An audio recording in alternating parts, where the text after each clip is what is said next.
अस्सलामु अलैकुम वरहमतुल्लाहि वबरकातुहू। आसान उसूल हदीस के असबाक में आपका इस्तक़बाल है। तो पिछले असबाक में हमने देखा था कि हदीस की जो अक़साम होती हैं, सही, फिर सही लिज़ातिही, सही लिग़ैरिही, हसन लिज़ातिही, हसन लिग़ैरिही, फिर जो है ज़ईफ़ अहादीस के बारे में देखा था। अब आज के सबक में हम देखेंगे कि हदीस मक़बूल बएतबार दिरायत व मतन, यानी ऐसी अहादीस जो मकबूल होती हैं दिरायत बोले तो फ़क़ाहत समझ के एतबार से और मतन के एतबार से। अब कैसे थोड़ा समझेंगे एग्जाम्पल्स के साथ, तो बात आपको अच्छे से समझ में आएगी। अब यहाँ मुसन्निफ़ कह रहे हैं वो हदीस है जिसकी सनद में ज़ोफ़ हो, यानी कमज़ोरी हो, और अगर आप सनद को देखेंगे तो आप उस हदीस को ज़ईफ़ कह दोगे, लेकिन दूसरे क़राइन की बिना पर हदीस के मतन को कबूल किया जाए। यानी हदीस का जो टेक्स्ट होता है, जैसे इन्नमल आमालु बिन्नियात ला विरासता लिवारिसिन, ये जो हदीस का टेक्स्ट है जिसको हम मतन कहते हैं, इसको दूसरे क़राइन की बुनियाद पर कबूल किया जाता है। सनद तो कमज़ोर है, सनद को देखकर जो है ज़ईफ़ुल इस्नाद कह देंगे, लेकिन दूसरे क़राइन, दूसरे क्या कहते हैं कि सियाक़ व सिबाक़ से ये मालूम होता है कि भाई सनद तो बिल्कुल कमज़ोर है, लेकिन ये हदीस जो है मकबूल है, मरदूद नहीं है। अब ये क़राइन क्या हो सकते हैं, सर्कमस्टेंसेस क्या हो सकते हैं? तो मुसन्निफ़ कहते हैं कि इसमें से तीन अहम क़राइन हैं। पहली चीज़ है कुरान करीम से मुताबिकत, यानी उस हदीस में जो टॉपिक डिस्कस किया गया है, उस हदीस का जो मतन है वो कुरान करीम से मुताबिकत रख रहा है। सनद तो कमज़ोर है, लेकिन कुरान करीम की बाज़ अहकाम से वो टॉपिक, वो मज़मून मुताबिकत रखता है, सिमिलर होता है, इसलिए उस सनद को तो ज़ईफ़ कहेंगे, लेकिन हदीस के मतन को सही या मकबूल कहेंगे। पहली हो गई कुरान करीम से मुताबिकत। दूसरा हो गया तलक्की बिल कबूल। तलक्की बिल कबूल बहुत सी जगह सुनोगे आप। हदीस तो सनदन ज़ईफ़ है, लेकिन उम्मत ने नस्ल सलफ दर सलफ, नस्ल दर नस्ल, जनरेशन दर जनरेशन उस हदीस को कबूल किया। ला विरासता लिवारिसिन, आगे आएगी मिसाल। तो उस हदीस को जो है उसकी सनद कमज़ोर है, लेकिन तमाम फ़ुक़हा ने उस हदीस को कबूल किया है, यानी उस हदीस के मज़मून को कबूल किया है। तो यानी उम्मत ने इजमाई तौर पर उस हदीस को कबूल कर लिया, इसलिए उसको तलक्की बिल कबूल कहेंगे। तो वो हदीस भी क्या हो जाएगी, मकबूल हो जाएगी। तीसरा है सहाबा रज़ी अल्लाह अजमाइन का अमल। अगर कोई हदीस सनदन कमज़ोर हो, ज़ईफ़ मानी जाती है, लेकिन सहाबा किराम रज़ी अल्लाह अजमाइन ने उस हदीस के मज़मून पर अमल किया है, तो उनके अमल की वजह से उस हदीस के मज़मून को हम मकबूल कहेंगे, मरदूद नहीं कहेंगे। यानी पूरी बात का खुलासा ये है कि बाज़ अहादीस सनदन कमज़ोर होते हैं, ज़ईफ़ होते हैं, लेकिन दूसरे क़राइन जैसे कुरान करीम से मुताबिकत या तलक्की बिल कबूल, उम्मत ने उसके मज़मून को, उम्मत से मुराद उम्मत के जो माहिर होते हैं, एक्सपर्ट होते हैं, मुहद्दिसीन और फ़ुक़हा ने उसके मज़मून को कबूल कर लिया, और जो है सलफ़ से वो मज़मून चलता हुआ आ रहा है। और उसी तरह तीसरा सहाबा किराम रज़ी अल्लाह अजमाइन ने उस मज़मून पर अमल किया। तो अगरचे वो हदीस सनदन कमज़ोर है, लेकिन उसका मतन जो हो जाएगा वो मकबूल हो जाएगा। इसी को कहते हैं हदीस मकबूल बाएतबार दिरायत व मतन। बात समझ में आ गई यहाँ तक? अब आगे बढ़ते हैं। अब पहली जो थी मुताबिकत कुरान करीम से हो, जैसे सलातुल हाजत। सलातुल हाजत हम सब जो है, खुसूसन हिंदुस्तान में ऐसा कौन शख्स होगा जो सलातुल हाजत की नमाज से वाकिफ़ नहीं होगा, कि 2 रकात नमाज पढ़ते हैं और उसके बाद एक उसकी दुआ भी आती है। तो सलातुल हाजत के सिलसिले में बाज़ मौजू रिवायतें भी मौजूद हैं, उनको हम बाजू रख देते हैं। मौजू से हमारा लेना देना फ़िलहाल कुछ भी नहीं है। हम बात कर रहे हैं कि हदीस की सनद कमज़ोर है और वो दिरायतन मकबूल है। तो यहाँ पर तिरमिज़ी शरीफ की एक रिवायत है, ये तफसील से उसकी सनद है। हद्दसना अली इब्न ईसा इब्न यजीद अल-बगदादी क़ाल हद्दसना अब्दुल्लाह इब्न बकर अस्सहमी तहवील व हद्दसना अब्दुल्लाह इब्न मुनीर अन अब्दुल्लाह इब्न बकर अन फ़ाइद इब्न अब्दुर्रहमान अन अब्दुल्लाह इब्न अबी औफ़ा रज़ी अल्लाह तआला अन्हु क़ाल क़ाल रसूलुल्लाह सल्लल्लाहु अलैहि वसल्लम। ये पूरी सनद है। तो सनद में ये जो फ़ाइद बिन अब्दुर्रहमान, जिसको मैंने रेड कलर से हाईलाइट किया है, ये साहिब जो है ज़ईफ़ है। यहाँ पर जो है इस्नाद में मक़ाल है इसनाद में जो है यहाँ पर है ना, इमाम तिरमिज़ी रहमतुल्लाह अलैह ने फरमाया कि ये हदीस गरीब है। गरीब किस हदीस को कहते हैं आप लोग मुझे बताना, अभी नहीं तो जो लोग ऑनलाइन सुन रहे हैं वो कमेंट में बता देना। वफ़ी इसनाद ही मकालुन, और इमाम तिरमिज़ी कहते हैं कि इसकी सनद में ना कलाम है, यानी मुहद्दिसीन को कुछ कलाम है, यानी इसका मतलब है कि इसकी सनद पर जो है मुहद्दिसीन ने जरह की है। और फ़ाइद इब्न अब्दुर्रहमान युज़अफ़ु फ़िल हदीस, और फ़ाइद बिन अब्दुर्रहमान के बारे में कहा जाता है कि इसको हदीस के मामले में मुहद्दिसीन ज़ईफ़ करार देते हैं, इसको हदीस के मामले में मुहद्दिसीन ज़ईफ़ करार देते हैं। अब ये हदीस क्या है, तो अल्लाह के रसूल सल्लल्लाहु अलैहि वसल्लम ने फरमाया कि मन कानत लहू इलल्लाहि हाजतुन औ इला अहदि मिन बनी आदम फलयतवद्दा वलयुहसिनिल वुज़ुअ सुम्मा लियुसल्ली रकअतैन। जिसको कोई हाजत हो अल्लाह से या किसी इंसान से कुछ काम निकालना हो, ज़रूरत हो, तो उसको चाहिए कि वो अच्छे से वज़ू करें, फिर 2 रकात नमाज पढ़ें। और नमाज के बाद की वो लंबी दुआ है, बाज़ लोगों को याद होती है, तो इमाम नववी रहमतुल्लाह अलैह फरमाते हैं अल अज़कार में, इमाम नववी रहमतुल्लाह अलैह एक मशहूर मुहद्दिस हैं, उनकी एक किताब है अल अज़कार जो दुआओं की किताब है। तो इमाम नववी रहमतुल्लाह अलैह ने कहा कि मैंने इस किताब में मकबूल रिवायतों को जिक्र किया है, यानी जो चलती हैं रिवायतें, और थोड़ी बहुत जो ज़ईफ़ रिवायतें हैं जो अज़कार में चल सकती है, जमहूर मुहद्दिसीन के नज़दीक वो मोतबर हैं कि ज़ईफ़ हदीसों को हम फ़ज़ाइल वगैरह में जिक्र कर सकते हैं। तो इमाम नववी रहमतुल्लाह अलैह की वो किताब में भी इमाम नववी रहमतुल्लाह अलैह ने इस हदीस को जिक्र किया सलातुल हाजत के तहत। और अइम्मा अरबा में से हर एक की, तकरीबन हर एक के पास, जो आप फ़िक़्ह की किताब पढ़ोगे जहाँ पर नमाज़ों का, मसनून नमाज़ों का जिक्र होगा, वहाँ पर सलातुल हाजत का जिक्र भी आपको मिल जाएगा। लेकिन मज़े की बात यह है कि फ़ाइद बिन अब्दुर्रहमान जो है ये ज़ईफ़ है, बाज़ लोगों ने सख्ती भी की है उसके ऊपर। लेकिन अब मसला यह है कि यहाँ पर कुरान करीम से मुताबिकत जो मौलाना खालिद सैफुल्लाह रहमानी साहब दामत बरकातुम लिख रहे हैं, उसको वो कैसे साबित कर रहे हैं। तो मौलाना कहते हैं कि ये रिवायत सनद के एतबार से ज़ईफ़ है, क्योंकि इसमें एक रावी फ़ाइद बिन अब्दुर्रहमान है जो मुहद्दिसीन के नज़दीक ज़ईफ़ शुमार किए गए हैं। लेकिन अल्लाह ताला का इरशाद है, या अय्युहल्लज़ीना आमनु इस्तईनु बिस्सब्रि वस्सलाह, ए ईमान वालों सब्र के साथ और नमाज के ज़रिए अल्लाह से मदद तलब करो। अब देखो इस आयत करीमा में ये फरमाया गया कि जब तुम पर कुछ हालत आए तो 2 काम करना चाहिए मुसलमानों को, ईमान वालों को, एक सब्र करना चाहिए जो हालत है उन पर, और दूसरा नमाज के ज़रिए जो है अल्लाह से मदद तलब करनी चाहिए। तो सब्र और सलाह। अब आप इस हदीस के मजमून को देखो, सनद छोड़ दो, सनद तो ज़ईफ़ है। अब इस हदीस के मजमून को देखो तो इसमें यह है कि जो बंदे को कोई हाजत पेश आए तो चाहिए कि वो वज़ू करे और अच्छे से वज़ू करे, फिर 2 रकात नमाज पढ़े, फिर उसके बाद दुआ का जिक्र है, फिर जो चाहे अल्लाह रब्बुल इज़्ज़त से दुआ मांगे।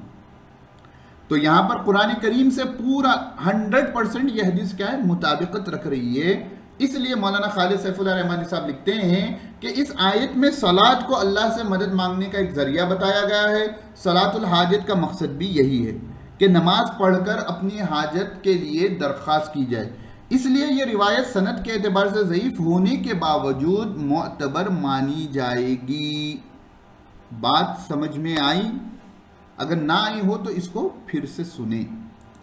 अब मैं यहाँ ये बात क्लियर करता चलूँ कि बहुत सी झूठी रिवायतें सलातुल हाजत के तहत भी मारूफ हैं, हम उसके बारे में बात नहीं कर रहे। फिलहाल हम सिर्फ ये तिरमिज़ी शरीफ की जो रिवायत है उसका जिक्र चल रहा है। उसमें मखसूस हैं जो 4 रकात नमाज पढ़ी जाएं, इस तरीके से नमाज पढ़ी जाएं, जैसे शब कदर वगैरह, शब मिराज के बारे में झूठी रिवायतें चलती ना कि 4 रकात ऐसी नमाज पढ़ें कि पहली रकात में सूरह फातिहा के बाद फलां सूरा पढ़ें, दूसरी रकात में सूरा, ऐसा कुछ भी मखसूस नहीं है। कुरान का हुक्म है कि नमाज और सब्र के ज़रिए मदद तलब करो, और इस हदीस में भी जो है अल्लाह से मदद तलब करने का जिक्र है नमाज के ज़रिए।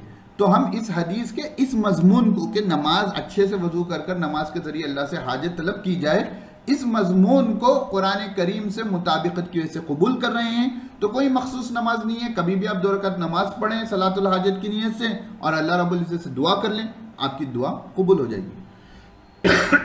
ठीक है ना? चलें आगे बढ़ते हैं। अब दूसरी चीज़ है तलक्की बिल कबूल, कि उम्मत ने उस रिवायत के मजमून को कबूल कर लिया और बिल्कुल आम हो गया। उम्मत से मुराद यहाँ पर मुहद्दिसीन फुक़हा हैं, आम तौर के जो है ये डेमोक्रेसी के मुसलमान नहीं है जो जाहिल होते हैं। जैसे एक हदीस है ला वसिय्यत लिवारिसिन, इस हदीस की सनद में ज़ोफ़ है, यह हदीस कमज़ोर है। लेकिन तमाम फुक़हा ने इसको कबूल किया है, इसलिए ये हदीस मकबूल हो गई। हदीस का मतलब क्या है कि वारिस के लिए कोई वसीयत मोतबर नहीं होगी। यानी जो वरसा होते हैं, आप सिराजी पढ़ोगे तो उसमें आपको मालूम होगा कि इंसान जब दुनिया से चला जाता है तो उसकी जो जायदाद पड़ जाती है तो उसमें जो है कर्ज देने के बाद पब्लिक अमल नहीं करती, कर्ज नहीं निकालती पहले प्रॉपर्टी में से, ठीक है ना, पहले अपने हिस्से निकालती। तो जो हिस्सेदार हैं कुरान करीम में जिनके हिस्से मनकूल हैं, उनके बारे में अगर क्या है मरने वाले ने मय्यत ने कुछ वसीयत की हो तो वो वसीयत मोतबर नहीं होती। ला वसीयता ली वारिसी। अब ये हदीस तो है ज़ईफ़ सनदन, लेकिन तमाम फुक़हा ने इसको कबूल किया है, तो इस हदीस को कहेंगे कि ये हदीस सनदन तो ज़ईफ़ है, लेकिन बाएतबार दिरायत और मतन इसको उम्मत ने तलक़ी बिल कबूल किया है। उम्मत ने जो है किसी ने इस पर जो है किसी फ़क़ीह ने इसको छोड़ा नहीं है, इसलिए ये हदीस मकबूल होगी। इसी तरह 20 रकात तरावी की हदीस जो मरफू है, एक तो हज़रत उमर बिन ख़त्ताब रज़ी अल्लाह तआला अन्हु से सही सनद से साबित हैं, लेकिन हुजूर सल्लल्लाहु अलैहि वसल्लम से हज़रत अब्दुल्लाह बिन अब्बास रज़ी अल्लाह तआला अन्हु गालिबन रिवायत करते हैं, गालिबन बैहक़ी में गालिबन वो रिवायत है ये जिसमें हुजूर सल्लल्लाहु अलैहि वसल्लम ने 20 रकात तरावी पढ़ाई जिक्र किया गया है, लेकिन सनदन वो हदीस ज़ईफ़ है। लेकिन मतनन देखिए कि हज़रत उमर रज़ी अल्लाह तआला अन्हु के ज़माने से अइम्मा अरबा में से चारों इमाम अबू हनीफ़ा, इमाम शाफ़ई, इमाम मालिक और इमाम अहमद बिन हम्बल, इन तमाम के तमाम ने रकात तरावी को 20 किया है, बाज़ ने 36 किया है। 36 की वजह मैंने अपने एक वीडियो में बयान की कि मक्के वाले क्या करते थे, हर 4 रकात के बाद जो तरवीहा होता है, जो बैठते हैं, उसमें मक्के वाले तवाफ़ करते थे कि रमज़ान का महीना है, इबादत ज़्यादा से ज़्यादा की जाए। तो मदीने वालों को मालूम हुआ तो मदीने वाले क्या करने लगे कि वो लोग बैठ तवाफ़ करते हैं, हम तो यहाँ तवाफ़ नहीं कर सकते, क्या करेंगे, हम 4 रकात नफिल नमाज पढ़ेंगे। तो इसलिए मदीने वालों का अमल रह गया वो 36 का। हर 4 रकात के बाद जो है 4 4 16 हो जाएंगे, 20 रकात मिला लो तो 36 रकात हो जाएंगे। तो इस रिवायत के मतन को भी तमाम फुक़हा ने कबूल किया। यहाँ तक कि रिसेंटली चंद साल पहले मदीने तैयबा के एक आलिम दीन ने एक किताब लिखी कि अल्लाह के हरमैन शरीफैन में नमाज तरावी, और उसमें उन्होंने सनदन जो है सिलसिला ब सिलसिला साबित किया कि हज़रत उमर रज़ी अल्लाह तआला अन्हु के ज़माने से लेकर अब तक 20 रकात तरावी होती थी। तो ये क्या हो गया, तलक़्क़ी बिल कबूल हो गई। अगरचे मरफू रिवायत, यहाँ मैं कह रहा हूँ मरफू रिवायत उस रिवायत को कहते हैं जो हुजूर तक पहुँचे। हुजूर सल्लल्लाहु अलैहि वसल्लम से जो मरफू रिवायत है वह सनदन कमज़ोर है, लेकिन तलक़्क़ी बिल कबूल होने की वजह से उसके मतन पर फुक़हा ने अमल किया है। अब तक 20 रकात चल रही हैं। अब जो डिस्काउंट कर रहे हैं उनसे फ़िलहाल सबक में लेना देना कुछ भी नहीं है, वो जो है जमहूर के रास्ते से हट कर। आज से 100 साल पहले, 150 साल पहले चले जाएं, 20-36 का जिक्र आपको अरबी किताबों में मिलेगा, 39 का मिलेगा, लेकिन 20 और 8 का जिक्र नहीं मिलेगा। इल्ला माशाल्लाह किसी किताब में जो है कहीं पर ऐसा हाशिए में या एज ए सब टॉपिक जिक्र हो जाए वो अलग बात है, लेकिन मेजॉरिटी जो होती थी 20 और 36 का जिक्र मिलता था। तो ये हो गई आपको तलक़्क़ी बिल कबूल। बात समझ में आ गई, आगे बढ़ते हैं। उसके बाद है हदीस की जो है तीसरी जो है कि सहाबा का अमल। अगर हदीस एक दर्जे ज़ईफ़ हो मगर सहाबा किराम रज़ी अल्लाह अन्हुम अजमईन का अमल उसके मुताबिक हो तो ये इस रिवायत को दर्जे कबूल तक पहुंचा देती है। क्या मौलाना, बात समझ में नहीं आई। जैसा हज़रत अबू हुरैरा रज़ी अल्लाह तआला अन्हु की रिवायत है कि अल्लाह के रसूल सल्लल्लाहु अलैहि वसल्लम ने फरमाया, इज़ा उक़ीमतिस सलातु फ़ला सलात इल्लल मक्तूबा, जब जमात खड़ी हो जाए, नमाज खड़ी हो जाए तो फ़र्ज़ नमाज के अलावा कोई नमाज नहीं पढ़नी चाहिए। लेकिन ये रिवायत जो हज़रत अबू हुरैरा रज़ी अल्लाह तआला अन्हु से मनक़ूल है, उसमें एक सेंटेंस का इजाफा है, इल्ला रकअतै सुबही, सिवाय सुबह की 2 रकात यानी फजर की 2 रकात सुन्नतें। जैसा कि आप अहनाफ के पास देखते हैं तो जो मर्द हजरात होते हैं जो नमाज में जाते हैं तो फ़र्ज चलती रहती है तो वो तेज़ी से 2 रकात सुन्नत पढ़ लेते हैं, ठीक है। तो वो इसी हदीस को दलील बनाते हैं। तो इस हदीस में इल्ला रकातै सुबही का इजाफा मुहद्दिसीन के नज़दीक ज़ईफ़ है, क्योंकि हज्जाज बिन नसीर और इबाद या अब्बाद बिन कसीर ज़ईफ़ हैं। लेकिन हज़रत अब्दुल्ला बिन मसूद रज़ी अल्लाह तआला अन्हु से मनक़ूल है कि उन्होंने फ़जर की जमात शुरू होने के बाद 2 रकात सुन्नत अदा फरमाई। तो हज़रत अब्दुल्ला बिन मसूद रज़ी अल्लाह तआला ने एक आम सहाबी नहीं थे, सहाबा इकराम रजी अल्लाह मजमईन में से फुकाहाए सहाबा जो थे उसमें हज़रत अब्दुल्लाह बिन मसूद रजी अल्लाह तआला का शुमार होता था। तो क्योंकि अब्दुल्लाह बिन मसूद रजी अल्लाह तआला ने फजर की जमात शुरू होने के बावजूद 2 रकात सुन्नत नमाज अदा की फ़र्ज नमाज में मिलने से पहले, तो इसलिए इस हदीस को फुकाहाए अहनाफ दिरायतन इस हदीस को मकबूल मानते हैं। क्यों? सहाबी का अमल है। उसी तरह अब्दुल्लाह बिन अबी मूसा रजी अल्लाह तआला फरमाते हैं कि अब्दुल्लाह बिन मसूद रजी अल्लाह तआला ने वल इमाम युसल्ली सुबह, वही हदीस जो अभी उर्दू में लिखा है वो अरबी में है। फसल्ला रकातैन इला सारियतिन, तो फजर की जमात चल रही थी तो उन्होंने 2 रकात नमाजें क्या हुई, एक दरख्त या जैसा पिलर्स होते हैं ना, सारियतिन कोई भी जो है नेज़ा जो होता है जिससे हम अपने सामने सुतरा रखते हैं ना, सारियतिन कहते हैं पोल वगैरह को। वलम यकुन सल्ला रकाइते सुबह, लेकिन उन्होंने क्योंकि उन्होंने सुन्नत फजर की नहीं पढ़ी थी। तो इस हदीस की बुनियाद पर अहनाफ कहते हैं कि ये शब रोज़ के हाजिर बाश सहाबा थे रजी अल्लाह मजमाइन, यानी सुबह शाम हुजूर सल्लल्लाहु अलैहि वसल्लम के साथ रहते थे।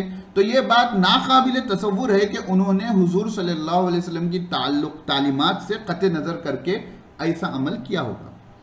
इसलिए यह हदीस दर्जा कबूल तक पहुँच गई। इसलिए अगर कोई हदीस सनद के एतबार से ज़ईफ़ हो या किसी मुहद्दिस ने उसको ज़ईफ़ुल इस्नाद, एक टर्मिनोलॉजी है कि इसकी सनद ज़ईफ़ है बोलने का मतलब, करार दिया हो, तो ज़रूरी नहीं कि मतन हदीस भी ज़ईफ़ व मरदूद हो। बात आपको समझ में आ गई? तो यहाँ पर देखो, अब बाज़ मुहद्दिसीन का बाज़ टॉपिक में इख्तिलाफ हो सकता है वो अपनी जगह, लेकिन सबक में जो हमारी ये किताब है, और मैंने जो शुरू में आपको बताया भी कि मुझे ये सबक रिकॉर्ड करने में ताख़िर क्यों हुई कि 1 साल लग गया, तो वो वजूहात भी आपके सामने हैं। तो यहाँ पर सबक का खुलासा कलाम ये है कि बाज़ रिवायतें जो है सनदन कमज़ोर होती हैं, लेकिन मतनन जो है वो मकबूल होती हैं।